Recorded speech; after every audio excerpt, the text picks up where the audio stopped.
kesempatan kali ini kita akan membahas materi bab 2 tentang menumbuhkan kesadaran terhadap Undang-Undang Dasar Negara Republik Indonesia tahun 1945, tepatnya di submateri B, kedudukan dan fungsi Undang-Undang Dasar Negara Republik Indonesia tahun 1945. Latar belakang dari pembuatan undang-undang dasar bagi negara yang satu berbeda dengan negara yang lain. Jika di Indonesia, latar belakang dari dibentuknya Undang-Undang Dasar Negara Republik Indonesia atau yang dikenal dengan UUD NRI tahun 1945 adalah adanya kehendak para pembentuk negara.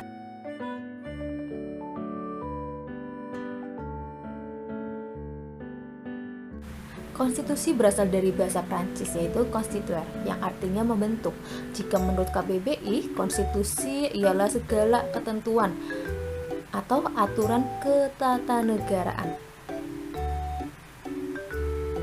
Nah, materi mengenai kedudukan Undang-Undang Dasar Negara Republik Indonesia tahun 1945, yang pertama kita akan membahas tentang konstitusi itu dapat diklasifikasikan menjadi dua, yaitu konstitusi tertulis dan konstitusi tidak tertulis. Konstitusi tertulis yaitu contohnya Undang-Undang Dasar Negara Republik Indonesia tahun 1945. Sedangkan konstitusi tidak tertulis itu contohnya adalah kebiasaan ketatanegaraan atau disebut juga dengan konvensi.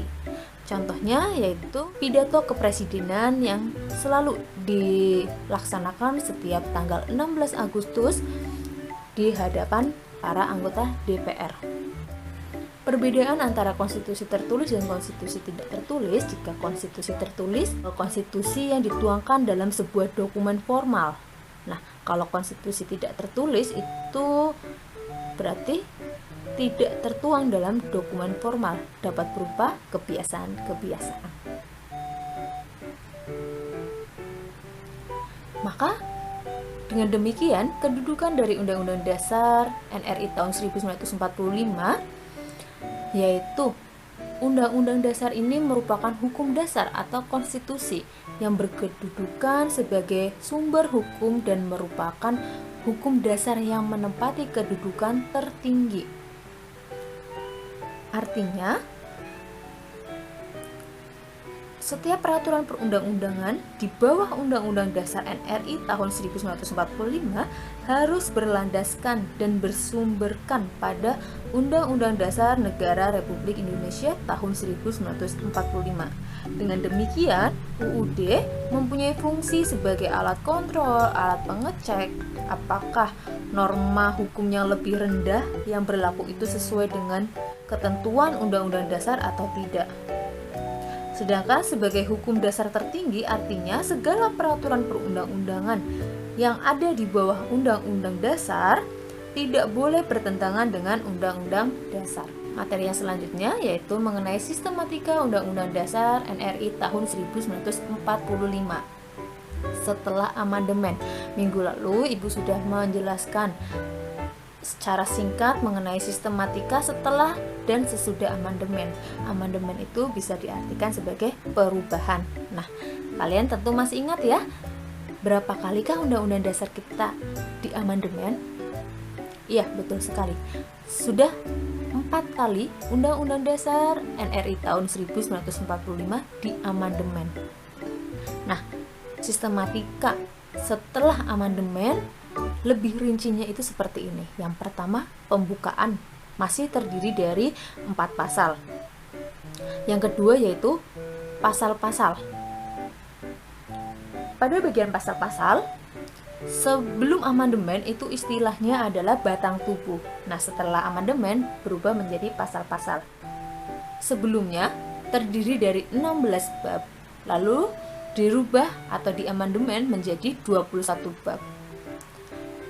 Sebelum amandemen terdiri dari 37 pasal dan setelah diamandemen berubah menjadi 73 pasal. Sebelum amandemen terdiri dari 49 ayat dan setelah amandemen berubah menjadi 170 ayat.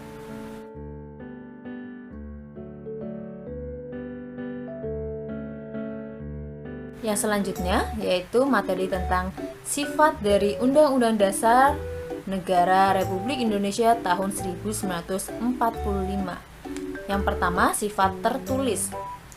Artinya, rumusan Undang-Undang Dasar ini tercantum jelas dan menjadi sumber hukum yang mengikat seluruh warga negara Indonesia. Sifat yang kedua yaitu singkat, memuat aturan-aturan pokok bagi penyelenggaraan negara. Sifat yang ketiga, supel, artinya Undang-Undang Dasar Negara Republik Indonesia tahun 1945 disusun dengan isi yang dapat dikembangkan jika diperlukan. Jadi, Undang-Undang Dasar ini bisa dikembangkan, bisa dirubah sesuai dengan perkembangan zaman. Nah, sifat yang ketiga yaitu rigid, artinya Undang-Undang Dasar ini merupakan hukum tertinggi dibandingkan peraturan yang lainnya. Materi yang selanjutnya yaitu tentang fungsi dari Undang-Undang Dasar NRI tahun 1945. Yang pertama sebagai alat kontrol, alat pengatur, dan yang ketiga sebagai alat penentu. Sebagai alat kontrol artinya Undang-Undang Dasar Negara Republik Indonesia tahun 1945 menjadi pengontrol atas kesesuaian antara norma hukum yang lebih rendah dan norma hukum yang lebih tinggi. Fungsi yang kedua yaitu sebagai alat pengatur, artinya Undang-Undang Dasar ini berperan sebagai pengatur bagaimana kekuasaan negara disusun, dibagi, dan dilaksanakan.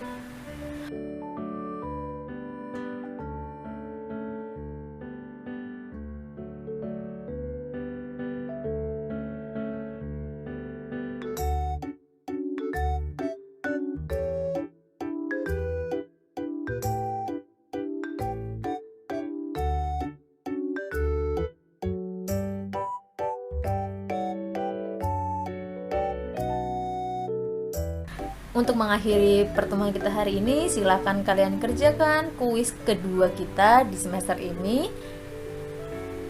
Selamat belajar dan sampai bertemu di pertemuan berikutnya.